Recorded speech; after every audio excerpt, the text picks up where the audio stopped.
Olá, amigos e amigas que acompanham o canal, que acompanham nosso trabalho com o Mal à Memória. Hoje estamos aqui com o William Punchart, que é doutor, mestre em História Social do Brasil pela Universidade de São Paulo, USP, e bacharel em História pela Pontifícia Universidade Católica, PUC. Professor atua em Mauá desde 1992. Na época foi integrado por concurso público ao quadro de professores da Prefeitura. Além de dar aulas públicas, frequentemente também faz artigos, fazia artigos para publicações, e ele também escreve para a Memória, tanto para o site quanto para o grupo que a gente tem. Olá, William, seja bem-vindo aí à entrevista. Muito obrigado. Boa tarde, bom dia, boa noite a todos que estão seguindo aí no Mal à Memória. É um prazer poder falar um pouquinho para quem lê os artigos, para quem se preocupa, que se envolve com a história da cidade, que é um importante passo para o desenvolvimento da cidadania.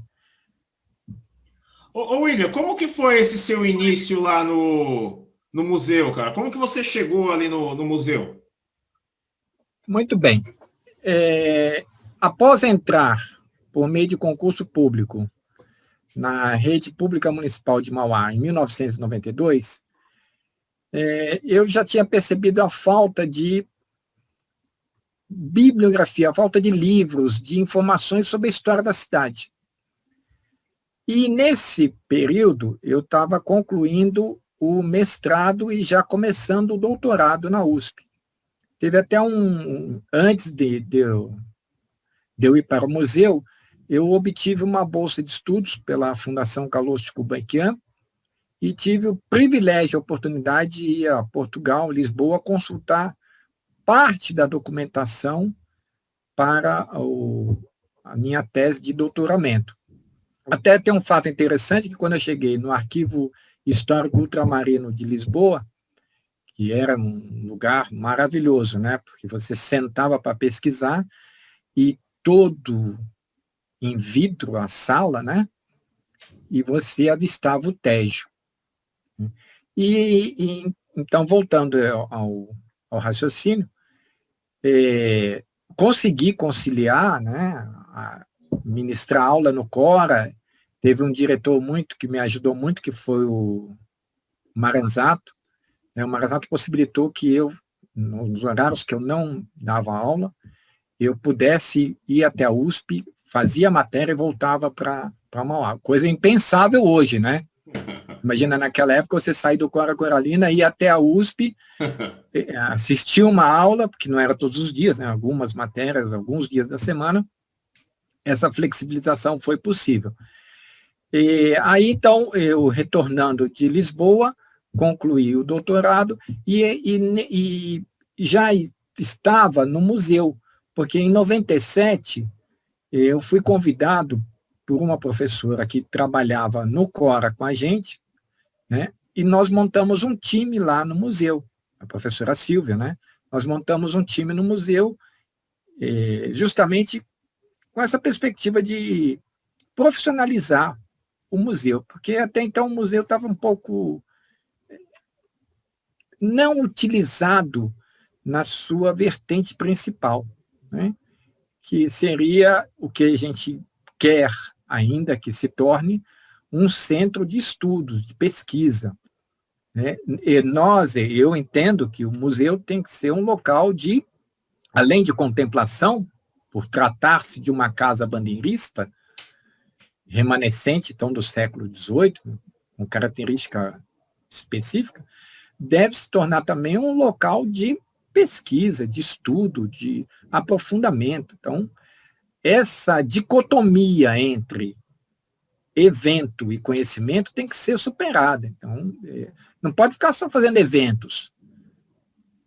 Então, mas depois nós vamos nos alongar um pouco mais. Então, resumidamente, foi isso. Então, após entrar por concurso público na prefeitura, fui convidado em 97 para iniciar, então, esse trabalho de historiador no museu.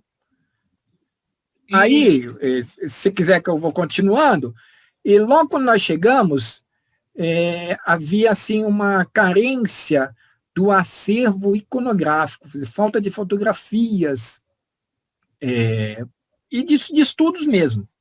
Então, o que eu fiz? Naquela época, não tinha carro da prefeitura, não tinha computador no museu. Então, o que nós fizemos? Que digo eu, né? Peguei uma caneta, um lápis, perguntei para a minha sogra e para a sogra da minha sogra quem eram as pessoas mais antigas na cidade e fui bater de porta em porta pedindo fotografias, pedindo depoimentos. E em cima dessas fotos, eu estava escrevendo legenda, entendendo o que era aquele trabalho, aquelas imagens, porque eu também não sou de Mauá, né? Que também é muito interessante isso, porque você cria raízes. Você não precisa ser daquele local para se identificar, né? E escrevendo essas legendas, eu comentei com a diretora do museu, falei, puxa vida, a gente podia divulgar isso. Só que no museu não tinha computador, então eu atravessava a rua, ia numa loja de informática, numa escola de informática, esses 2 alemães trabalharam comigo. Depois eu vou perguntar. Tá. Eu ia até uma escola de informática e nós digitávamos o texto. E fui mais para frente, havia a sede do jornal A Voz de Mauá, e eu falei com o Fausto Piedade, cujo pai foi também jornalista, criou A Voz de Ribeirão, né? O Antão Piedade. Eu falei, Fausto, vamos publicar esses livros aí, esses artigos aí, com essas fotos, que são coisas inéditas, né? Até em questão de ser inédito, quando eu estava lá em Lisboa, no Arquivo Histórico Ultramarino, a então diretora do arquivo perguntou, você quer consultar os documentos catalogados ou não catalogados? Falei, puxa vida, eu quero... Qual a diferença, né? Os catalogados, já pesquisadores consultaram e publicaram. Os não catalogados estão no porão e nunca foram publicados. Porém, eu só preciso descer e consultá-los. Eles estão por capitanias, não estava em ordem cronológica, porque o meu estudo baseia-se nos negociantes do período de Dom João. Falei, não, então eu não vim do Brasil até aqui para consultar o que todo mundo já consultou, que eu quero consultar o que não foi consultado. E aí tive que descer no porão, imagina, em Lisboa, a documentação também não é tão tratada, né? Ou não era, né? Aí eu desci, consultei, enfim, é só fazendo esse paralelo porque as condições ideais não existem. Se você tem a vontade, se você se identifica com o objeto, com o período que você quer estudar, você mergulha. Então, voltando. Logo em 97, nós fizemos essa atividade, eu batia na casa das pessoas, falava que, olha, eu sou genro da Duvalina Antico, eu sou ela, também conheço a dona Alice Antico, a Alice é a sogra dela, tá? Então, tinha algumas referências, né, porque a minha esposa é a Denise Aparecida Antico, também é supervisora, também é concursada na prefeitura, junto com a gente desde 92, era supervisora no Cora Coralina. Então, eu tinha um cartão de visita com o qual eu podia me apresentar, né? E aí nós fomos conseguindo reunir essas fotografias, esses depoimentos, esses estudos e aprofundando, né? Porque havia, com relação à história da cidade, apenas o livro do Roberto Botassin e o do Ademir Médici, de Pilar Mauá. Depois é que o Ademir publicou o livro sobre o independente, né? O industrial, desculpa. Mas eu estou falando muito, né? Ô William, que equipe você encontrou no museu, assim, quando você chegou lá? Então, você quer o nome das pessoas? O nome, assim, como é que era esse trabalho ali quando você chegou? Então, a então diretora organizou o museu em 2 frentes. Uma frente para pesquisa de história, né? e outra com a questão da artes plásticas, né? Então, a professora Luciana está no museu até hoje, e ela estava, e ela também já estava no museu, também entrou, se eu não me engano, a Luciana entrou também em 97, porque teve eleição em 96, né? E aí o novo prefeito entrou em 97 e teve, então, essa disposição, esse direcionamento para o museu se tornar um local de pesquisa e também um local onde houvesse a utilização do espaço também como arte. Então, por exemplo, hoje a gente fala muito da questão de utilizar o museu. Havia um projeto muito interessante que se chamava Sábado com Música, que ocupava o museu, o entorno do museu, aos sábados, com apresentação de grupos da cidade, simultaneamente com exposição de quadros de artistas locais. É muito interessante, né? Porque sábado é um dia que você atende a comunidade que trabalha, né? E pode levar os filhos, né? Você chegou a trabalhar com os irmãos Geber lá no museu? Sim, é muito interessante. Os Geber, se eu não me engano, são vocês estão acompanhando a foto, à esquerda é o seu Hans e à direita é o seu Wolf. Dois alemães, inclusive o seu Wolf lutou na guerra, né? Ele foi preso pela resistência francesa, né? Ele lutou na Segunda Guerra Mundial. Eles dois eram pessoas carinhosas, pessoas que gostavam. O mais importante, os irmãos Gerber são os primeiros a registrarem imagens da cidade. Foram, inclusive, responsáveis pela edificação da igreja na Nova Mauá, aquela igreja que tem, a Igreja Católica Cristo Rei. Então, eles pegaram a máquina 8mm e saíam filmando. Eles têm registros da primeira Câmara, eles têm registro de procissão na Avenida Barão de Mauá, eles eram católicos, mas o que é mais importante, assim, né? Mesmo não sendo de Mauá, não sendo brasileiros, eles perceberam a necessidade do registro, né? Isso que é interessante. São pessoas que deixam para as gerações subsequentes um legado. Isso que é muito importante, além de serem pessoas muito carinhosas. O seu Hans, inclusive, trabalhou voluntariamente. Eu lembro dele lá, assim, no final, acho que foi em final dos anos 80, mais ou menos. Eu era pequeno, estava passando pelo museu e ele que fazia aquela parte de explicar, né, a visitação, né? Ele explicava a visitação ali dentro do museu ali. Eu aprendi muito com esses dois.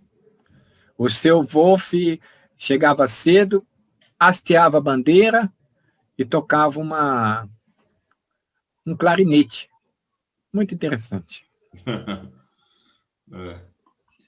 Qual foi as primeiras dificuldades assim que você teve para começar o trabalho? Assim, quando você iniciou esse trabalho de pesquisa histórica ali no museu, de fazer esse resgate que não existia até então, esse registro histórico dentro do museu, qual foi as primeiras dificuldades assim para iniciar o trabalho e desenvolver esse trabalho ali dentro? Primeiro a questão além da falta de documentação, a falta de bibliografia e a falta de organização. Ali era um espaço que não estava sendo utilizado corretamente, né? Então, a partir de 97, você tem uma proposta museológica, museográfica, né? O que quer dizer isso? É uma proposta do que vai se desenvolver no museu e qual a disposição do museu. Então, eu me lembro bem que a primeira atitude foi: precisamos abrir todo o museu para que a visitação se torne em todo o seu espaço. Você não pode ter salas fechadas. Até hoje é uma luta. A gente percebe que o móvel da burocracia, que é importante, você precisa ter funcionários lá, mas o móvel da burocracia não pode ser maior do que o espaço. Quer dizer, você não pode, você tem que fluir, né? O visitante tem que se sentir mais numa casa que traga referências do passado da casa ou do passado da cidade, menos de questão de pertences dos funcionários.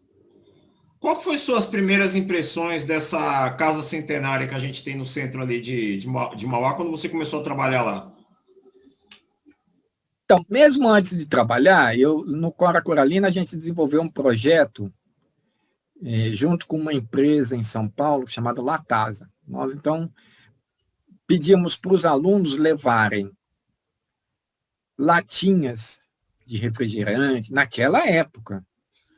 E nós fomos até São Paulo, porque a promessa era, conforme nós arrecadássemos não sei quantas latinhas, eles iriam doar um computador para a escola, que também não tinha computador na escola. Então, eu, inclusive, deixei um ponto de arrecadação dessas latinhas junto ao museu e conversei com a, então, diretora, que é a Rosa da Paz, né, que já faleceu, que descanse, né, que era a antiga diretora, que me acolheu muito bem, mas ela devido às limitações ali da época, ela falou, professor, nós não temos como ter um corpo aqui, professor, historiador, não tinha essa, na época não havia essa mentalidade, né? Então, a primeira, aí nessa época já tinha me chamado a atenção as características, a construção da casa, do que eu sou um estudioso, né? Mas eu, então, já tinha chamado a atenção. E quando eu cheguei em 97, que a nova diretora, que é a professora Silvia Arles, ela me convidou, ela falou, William, nós precisamos, então, dar esse caráter ao museu, né? Então, foi quando tudo começou, né? A partir de então, nós abrimos nós, que eu digo a equipe do museu, né? E também a professora Luciana Cianarelli já estava, a Dulce Paulino, que hoje é a diretora do museu, também já atuava. Eu não gosto de falar nomes, porque depois a gente acaba esquecendo, né? Eu não quero ser injusto com ninguém. A professora Elzir Sarracino, que também era professora com a gente na escola municipal, porque quando o professor Amauri, em 92, no seu último mandato, ele abriu concurso público. E o salário foi muito atraente. Vieram professores de várias partes do país. E, então, foi uma seleção razoável. E em cada escola havia dentista. Sim, foi um dos salários mais altos do país na época. Só abrindo um parênteses, que esse aí foi o primeiro concurso público de Mauá, né? Do Amauri. Para professor? É. Agora... Esse, se eu não me engano, foi o primeiro, que antes era tudo por indicação, meio... Eu sei que quando eu entrei em 92, havia dentista, uma sala para dentista no Cora Coralina, havia oftalmologista, porque muitas das crianças têm dificuldade no seu aprendizado por uma questão de falta de visão, ou a falta do óculos. E lá havia uma merenda decente, coisa que depois, no governo posterior, foi tudo arrasado. Eu posso falar, porque eu estava lá, eu sei como é que foi, né? Então, infelizmente, é isso que aconteceu. E inclusive, o prefeito que veio posterior ao professor Amauri quis cancelar o concurso, transferir as escolas que foram construídas em espaços estaduais pela municipalidade, quis transferir para o Estado. E, assim, abriria a mão de todos os cargos de professores, porque eles achavam, na época, que o salário estava muito, muito alto para o professor, e também havia, na escola, além do dentista, o diretor, o assistente, um coordenador não, um coordenador pedagógico e uma orientadora educacional. Quer dizer, que era o professor Amaury era um professor, né? Foi prefeito e era o professor do Estado na cidade. Então, aí inicia-se esse trabalho. E aí, como que entra essa questão da sua coluna na Voz de Mauá, né? Que você iniciou uma coluna lá. Você já tinha esse material ou foi escrevendo ele de acordo com as semanas que você foi escrevendo para a coluna da Voz de Mauá? Isso. Conforme eu ia obtendo as fotografias dos moradores antigos, aqueles que eu ia de casa em casa, essas fotografias eles doaram para o museu. Está lá no acervo do museu. Hoje em dia não precisa mais doar, você pode mandar por vários meios de... Né? Mas na época eles doaram e eu, simultaneamente, eu precisava de informações acerca daquelas fotos. Então, conforme eu vou escrevendo uma legenda para cada foto, conforme eu vou acrescentando a legenda, os depoimentos, isso foi se tornando um material que eu queria dar divulgação, conhecimento. O conhecimento ele só se caracteriza útil quando é dinamizado, quando é socializado. Se eu guardo para mim o conhecimento, isso não tem utilidade. Vamos abrir um parênteses. Qual é a utilidade de saber que um determinado professor tem uma titulação se aquele assunto não é pertinente à população? Então, o conhecimento deve ser não útil no sentido capitalista do termo, mas útil no sentido de produzir, de proporcionar àquele que recebe o conhecimento o senso de cidadania. Então, mais do que isso, na cidade de Mauá, pela falta de conhecimento da sua história, já que aqui foi formado uma população que não era local, uma população desenraizada culturalmente, desenraizada socialmente, você precisa, então, formar culturalmente, historicamente, essa nova população. Né? Então, qual era a minha intenção? Minha intenção era, esse conhecimento precisa ser divulgado, a cidade precisa saber. E por isso que eu fui falar, então, com o proprietário do jornal, que era o jornal A Voz de Mauá, falei, Fausto Piedade, falei, Fausto, queria publicar. E ele falou, não, vamos lá. E tanto é que quando Mauá, depois, em 2004, fez 50 anos de sua emancipação, o então secretário de Comunicação Social da prefeitura, que era o Celso, e de Niterói, inclusive, carioca, como eu. Só que eu sou do Rio, não sou de Niterói. Ele falou, William, seleciona 50 artigos em homenagem a 50 anos.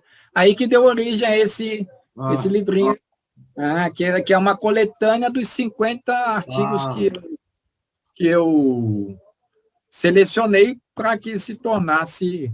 E também, além da Voz de Mauá, também havia na prefeitura um jornalzinho chamado Jornal de Mauá.